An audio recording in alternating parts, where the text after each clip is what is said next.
Hello, എന്തൊക്കെയുണ്ട്? എന്തൊക്കെയുണ്ട്? അതെങ്ങനെ ചോദിക്കും മലയാളത്തില്? What about you?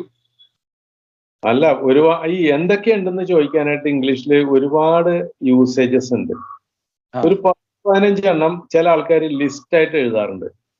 അത് ഏറ്റവും പ്രധാനമായിട്ട് ആൾക്കാര് സ്ഥിരം ഉപയോഗിക്കുന്ന ഒരു സാധനമാണ് ഈ ഹൗ ആർ യു. പക്ഷെ ഹൗ യു ചോദിച്ച് അത് പഴഞ്ചനായി തുടങ്ങി. അപ്പൊ ഇനി വേറെ കുറെ എണ്ണമുണ്ട്. അതിന്റെ ലിസ്റ്റ് ഞാൻ വേറൊരു ദിവസം എടുത്തുകൊണ്ടൊന്ന് കാണിച്ചു തരാം. അതില് വേറൊരു സാധനം ഇപ്പൊ കോമൺ ആയിട്ട് ആൾക്കാർ ഉപയോഗിക്കുന്ന സാധനമാണ് വാട്സപ്പ്.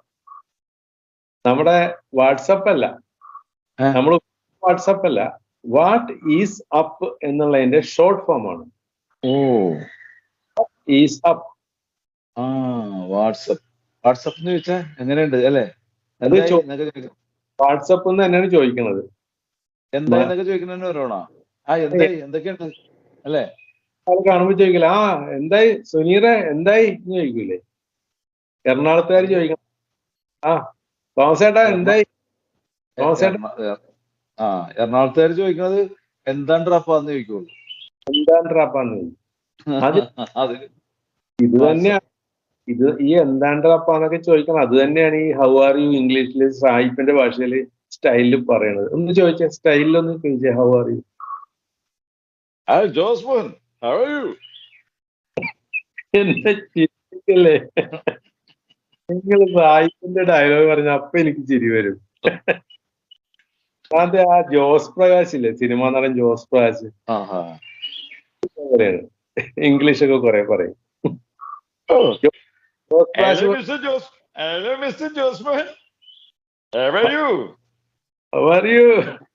പുള്ളി അങ്ങനെ ചോദിക്കുള്ളൂ. പോയാൽ ഏറ്റവും പുതിയ കുഞ്ഞുങ്ങൾക്ക് നിങ്ങൾ തീറ്റയാവും. പുള്ളി അങ്ങനെയൊക്കെ പറയുള്ളൂ. പുള്ളിയുടെ ഹൗ ആർ യു സായിപ്പ് പറയണ പോലെയാണ്. അതും പറയൂടെ? ഹൗ ആർ യു മാറ്റിയിട്ട് പറയാനുള്ളത് വാട്സപ്പ് ആണ്.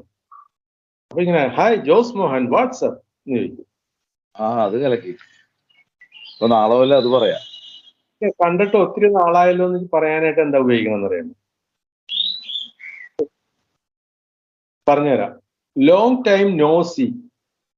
Long no see. ഇതിൽ ഗ്രാമർ ഇല്ല എന്നുള്ളതാണ്. ഗ്രാമർ ഇല്ലാത്തൊരു സെന്റൻസ് ആണ് ഇത്. Long time no see. കണ്ടിട്ട് ഒത്തിരി നാളായല്ലോ എന്ന് ചോദിക്കാനാണ്. Long time no see. No see. Long time no see എന്നാണ്? സി എന്നാണ്? സി, അത്രേ ഉള്ളൂ. See. Long time no C.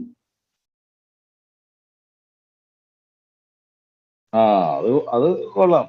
ഇപ്പൊ ആരെങ്കിലും കണ്ടു കഴിഞ്ഞാൽ നിന്നെ കാണാനില്ലടാ അപ്പൊ എന്ന് ചോദിക്കുന്നതിന് പകരം mister Jose Mohan long time no see. ഞാൻ അങ്ങ് മോന്റെ കൂടെ ന്യൂസിലാൻഡിലായിരുന്നു, അല്ലെ മോളുടെ കൂടെ UK-യിലായിരുന്നു എന്നൊക്കെ പറഞ്ഞാൽ മതി. അപ്പോ നമ്മള് ഹായ് ഗുഡ് മോർണിംഗ് പറഞ്ഞു, ഹൗ ആർ യു പറഞ്ഞു, വാട്സപ്പ് പറഞ്ഞു, ലോങ് ടൈം നോ പറഞ്ഞു. നമുക്കിനി അറിയേണ്ടത് what is your normal programme after breakfast till evening. Breakfast മുതൽ ഈവനിങ് വരെ എന്തെല്ലാം പ്രോഗ്രാമാണ് ഓക്കെ ചെയ്യാറുള്ളത്? അതൊക്കെ ഒന്നും കൂടെ പറഞ്ഞു. ഞാൻ ചെയ്യാറുള്ളതല്ലേ പറയേണ്ടത് അല്ലേ? ഞാൻ ചെയ്യാറുള്ളതെന്ന് പറഞ്ഞാല് after ബ്രേക്ക്ഫാസ്റ്റിംഗ് start my work. My work is one day video recording, one day video editing, another day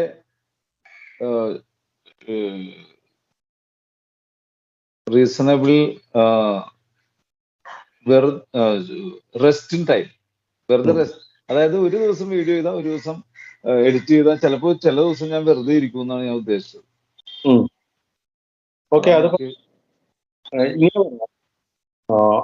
one day I will go for video shooting. The next day I will sit at home and edit my videos. Simple ആയിരുന്നല്ലേ? അതെ. one day I go to video shooting. ദിവസം ഞാൻ video ഷൂട്ടിങ്ങിന് പോകും. Next day I will sit at home. ഇത് എനിക്ക് പറയാനുള്ളത് okay Latheef, ഇത് എഴുതണ്ട എന്നുള്ളതാണ്. ഈ പുസ്തകത്തിൽ എഴുതിയ കാര്യമില്ല. ഇത് 2-3 പറഞ്ഞാൽ മതി. എന്താന്നാ ജോസ് മഞ്ചർ, അതൊരു കാര്യമാണ് ആ പറഞ്ഞത്. പക്ഷേ നമ്മൾ ഡെയിലി ഇങ്ങനെ ഒരു സംസാരിച്ചുകൊണ്ടിരിക്കണേ, അല്ലെങ്കിൽ ഇംഗ്ലീഷ് തന്നെ ആരോടെങ്കിലും ഒക്കെ സംസാരിച്ചുകൊണ്ടിരിക്കണമെങ്കിൽ ഓക്കെ. പക്ഷെ ഞാൻ എന്താ സംഭവിക്കുന്നത് വെച്ചാൽ നമ്മൾ തമ്മിൽ സംസാരിച്ചു കഴിഞ്ഞാൽ പിന്നെ ആരെങ്കിലും ഫോൺ വിളിക്കുമ്പോൾ അവരോട് കുറച്ചു നേരം ഇംഗ്ലീഷ് സംസാരിക്കും. അപ്പോഴും ഇത് തന്നെ പറയണമെന്നില്ല. അതുകൊണ്ടാണ് എഴുതി വെച്ചത്. അപ്പൊ ഞാൻ ഈ എഴുതി വെക്കുമ്പോൾ എനിക്ക് മാത്രമല്ല ഗുണം, ഈ വീഡിയോക്ക് ശേഷം നാളെ ഒരു വീഡിയോ കാണുമ്പോൾ അവർക്കൊന്നും കൂടി അത് ഒന്ന് റിപ്പീറ്റ് ചെയ്യാൻ പറ്റില്ല. റിവിഷൻ ആണല്ലോ എന്ന് ഓർത്തിട്ടാണ് എഴുതി വെക്കുന്നത്. അത് കൊള്ളാം. അങ്ങനെയാണെങ്കിൽ എഴുതിക്കോ, അത് എഴുതിക്കോ, കുഴപ്പമില്ല. Next day I will sit at my home. എന്നിട്ട് എന്തായിരിക്കും? Next day I will sit at home for editing the video.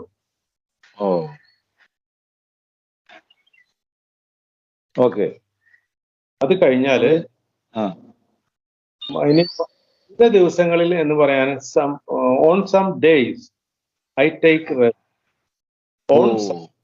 On some days I take rest.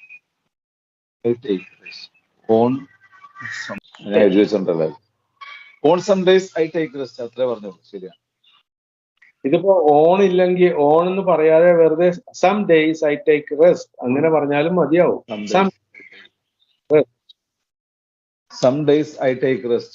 On some days I take rest. എന്തായാലും കുഴപ്പം. At noon take my lunch. After lunch my thought അല്ലല്ല my ആഗ്രഹത്തിന് I like my rest but no time rest. Continues my work. Work is up to 5 o'clock. 5 o'clock my work is finished. Not finished, but stopped my work 5 o'clock, 5 p.m. Next time, then after that, outside of my home, my friends, my family, other family members visiting and other work. Okay. ഇതാണ് റൊട്ടീനിലെ മറ്റു ഭാഗം. പക്ഷെ ഇതെന്ത് പറ്റിയെന്നറിയോ? ഇതിന് ശേഷം എനിക്ക് rest എടുക്കണമെന്ന് ആഗ്രഹമുണ്ട്, പക്ഷെ എടുക്കാറില്ല. പുറത്തേക്ക് പോകും, സുഹൃത്തുക്കളെ കാണും. ഈ പറഞ്ഞതെല്ലാം നമ്മുടെ സന്തോഷ് ഇംഗ്ലീഷ് ആയിട്ടാണ് ഇത് വന്നേക്കുന്നത്. നമുക്ക് കുറച്ചും കൂടി ഒന്ന് മെച്ചപ്പെടുത്തണം. സന്തോഷ് ഇംഗ്ലീഷ് ഓർമ്മയുണ്ടല്ലോ എങ്ങനെയാണെന്ന്? സന്തോഷ് ഞാൻ ഓക്കെ ഇംഗ്ലീഷിലേക്ക് മാറിയില്ല. അതുകൊണ്ട് ഇതിപ്പോ ഓക്കെ ഇംഗ്ലീഷാണ് ഈ പറഞ്ഞത്. നമുക്കത് കുറച്ചും കൂടി പെർഫെക്റ്റ് ആക്കണം. അപ്പൊ ഉച്ചക്ക് ശേഷം ചെയ്യുന്ന കാര്യങ്ങൾ ഒന്നുകൂടെ പറഞ്ഞ് ഓരോന്നായിട്ട് പറയാം. എല്ലാം കൂടി പറയണ്ട. അത് ഞാൻ correct at noon take my lunch. അവിടെ തെറ്റി. അവിടെ at noon ഒന്ന് പറഞ്ഞേ. at noon take my lunch. അവിടെ അല്ല, at noon വേണം. I take my lunch. ഞാൻ എവിടെ ചോദിച്ചതല്ലേ അല്ലേ? at noon I take my lunch. Yes. പിന്നെ after lunch start my work. Continue. അവിടെ ചേർക്കണം, I ചേർക്കണം. After lunch I start my work. After lunch I start my work. After lunch I start my work. My work. Okay. After start my work. Okay. Continuous ആയിട്ട് അത് ഇങ്ങനെ 5, 6 ഇങ്ങനെ മണിവരെയൊക്കെ പോകും. അതിനിങ്ങനെ പറയാം, I continue my work up to 6 o'clock. I continue my work at 6 o'clock. അതല്ല, up to 6 money Up to ആണ്. പറയാനാണ്. Up to 6 o'clock. Okay. എന്താ പറയാ? ഇനി ഒരു കാര്യം കൂടി അറിയണ്ട. അതായത് ഇങ്ങനെ വർക്ക് നടന്നുകൊണ്ടിരിക്കുമ്പോ കൂട്ടുകാര് അതല്ലെങ്കിൽ വീട്ടുകാര്, അല്ല അത് ഞാൻ ഇംഗ്ലീഷിൽ പറഞ്ഞു നോക്കാം. വീട്ടുകാര് അല്ലെങ്കിൽ എന്തെങ്കിലും സോഷ്യൽ ഇഷ്യൂസ് എന്തെങ്കിലും ഉണ്ടെങ്കിൽ ആ വർക്ക് ചെയ്യണോടൊന്ന് എനിക്ക് പോകേണ്ടി വരും. നമുക്കങ്ങനെ മസിൽ പിടിച്ചൊരു ജോലി പോലെ ഇരിക്കാൻ പറ്റാറില്ല. അപ്പോ working time my friends or relative and other social issues not working continues and my എന്താ പറഞ്ഞ കട്ട് ചെയ്ത് പോണേന് ബ്രേക്ക് മൈ വർക്ക് എന്ന് പറയണം. കുറെ കാര്യങ്ങൾ ഒരുമിച്ച് പറയാൻ നോക്കിയാൽ നടക്കൂല. കുറെ പയ്യെ തിന്നാൽ പനയും തിന്നാം എന്ന് പറഞ്ഞ പോലെ കുറേശ്ശെ കാര്യങ്ങൾ പറ.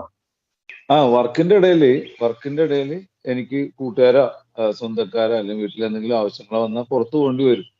അപ്പൊ വർക്ക് കട്ടായി പോകും. അതെ, ഇതെല്ലാം കൂടി പറയാതെ നമുക്ക് കുറേശ്ശെ പറയാം. കുറച്ചെടുക്കാം. ഇടക്ക് വർക്കിന് ബ്രേക്ക് വരാറുണ്ട്. ഇടക്ക് ചില ദിവസങ്ങളിൽ സെവറൽ ഡേയ്സ്, ചില ദിവസങ്ങളിൽ വർക്കിന് ബ്രേക്ക് വരാറുണ്ട്. അതിങ്ങനെ പറഞ്ഞാൽ മതി. സം ഡേയ്സ്, ചില ദിവസങ്ങളിൽ എന്ന്. Some days my work will break. My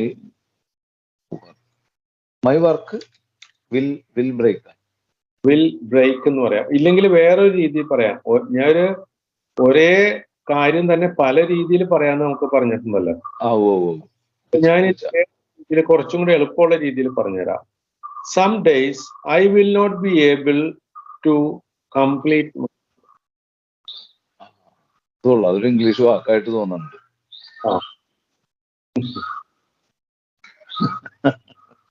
some days I will not be able to complete my work. അത് ഐ വിൽ നോട്ട് ഏബിൾ എന്ന് പറഞ്ഞാൽ I will not be able, എനിക്ക് എന്റെ ജോലി തീർക്കാൻ പറ്റില്ല. Not able.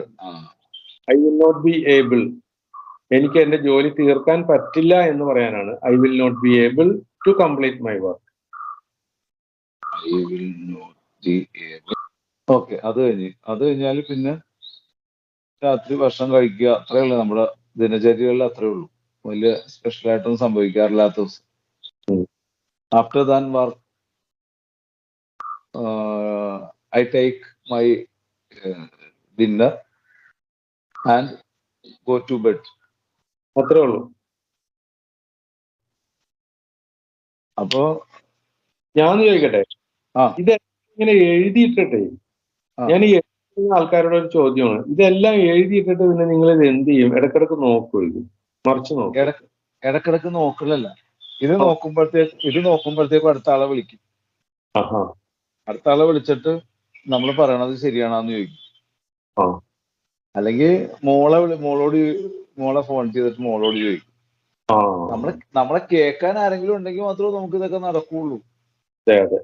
അതിപ്പോ പഠിച്ചാലും അതെ, വോയിസ് കോൾ ചെയ്താലും ശരിയാണ്. ആരെങ്കിലും നമ്മളെ ഹെൽപ്പ് ചെയ്യാതെ ഒന്നും ഇംഗ്ലീഷ് പഠിക്കാൻ പറ്റില്ല. അത് ഞാൻ പഠിച്ചൊരു പാഠമാണ്.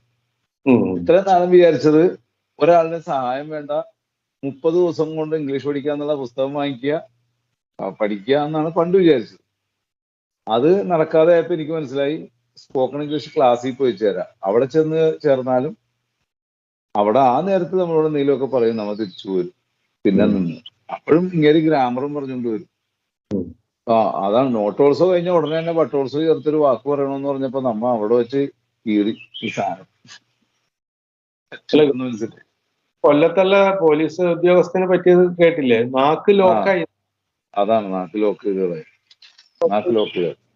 ഗ്രാമർ പഠിക്കുന്ന എല്ലാവരോടും എനിക്കും പറയാനുള്ളത് അതാണ്. ഈ ഗ്രാമർ നമ്മളുടെ ലോക്ക് ചെയ്ത് കളയും. നാക്ക് ടങ് ലോക്കർ എന്ന് വേണമെങ്കിൽ പറഞ്ഞു കളയാം ഈ ഗ്രാമറിനെ. Tongue lock. ടങ് ലോക്കർ എന്ന് വേണമെങ്കിൽ പറഞ്ഞു കളയാം ഈ ഗ്രാമറിന് നമ്മൾ വേണമെങ്കിൽ ഒരു പേരിടുന്നുണ്ട്, tongue locker. Tongue locker grammar. അത് ഒരു അനുഭവം പറഞ്ഞാണ്. ഇന്ന് രാവിലെ പറഞ്ഞോളൂ, കൊല്ലത്ത് നിന്ന് ഒരു പോലീസ് ഓഫീസറാണ് വിളിച്ചത്. ആ സാർ എന്നോട് സംസാരിക്കാറുണ്ട്, എന്റെ അടുത്ത് സംസാരിക്കാറുണ്ട് ആ സാർ. വളരെ കുറെ നേരം സംസാരിക്കും. പുള്ളി പറഞ്ഞതാണ് ടങ് ലോക്കായി, അല്ല നാക്ക് ലോക്കായി, ഒരു പ്രാസം തോന്നി എനിക്കതിൽ. ആ എല്ലാവരുടെ അവസ്ഥ തന്നെയാണ്. ടങ് ലോക്ക് ചെയ്ത് കളയുന്ന ഒരു സിസ്റ്റമാണ് ഈ ഗ്രാമർ. അത് മലയാളം പഠിക്കുന്നവരായാലും ശരിയാണ്, ഹിന്ദി പഠിക്കുന്നവരായാലും ശരിയാണ്, ഇംഗ്ലീഷ് ആയാലും ശരി, ഏത് ഭാഷയും ഗ്രാമർ പഠിക്കുമ്പോൾ വളരെ കറക്റ്റാണ്. ഇപ്പൊ കൊച്ചു പിള്ളേര് വല്ല ഗ്രാമർ അറിഞ്ഞിട്ടാണ് പറയുന്നത്. ഏതോ ഒരു സ്ത്രീ ഒരിക്കൽ പറഞ്ഞത് ഗ്രാമർ പഠിച്ചിട്ട് അവര് മെന്റലായി പോയി എന്നാ പറഞ്ഞത്. അതെ, സാധ്യതയുണ്ട്. ഗ്രാമർ പഠിച്ച് മെന്റലാവാൻ സാധ്യതയുണ്ട്.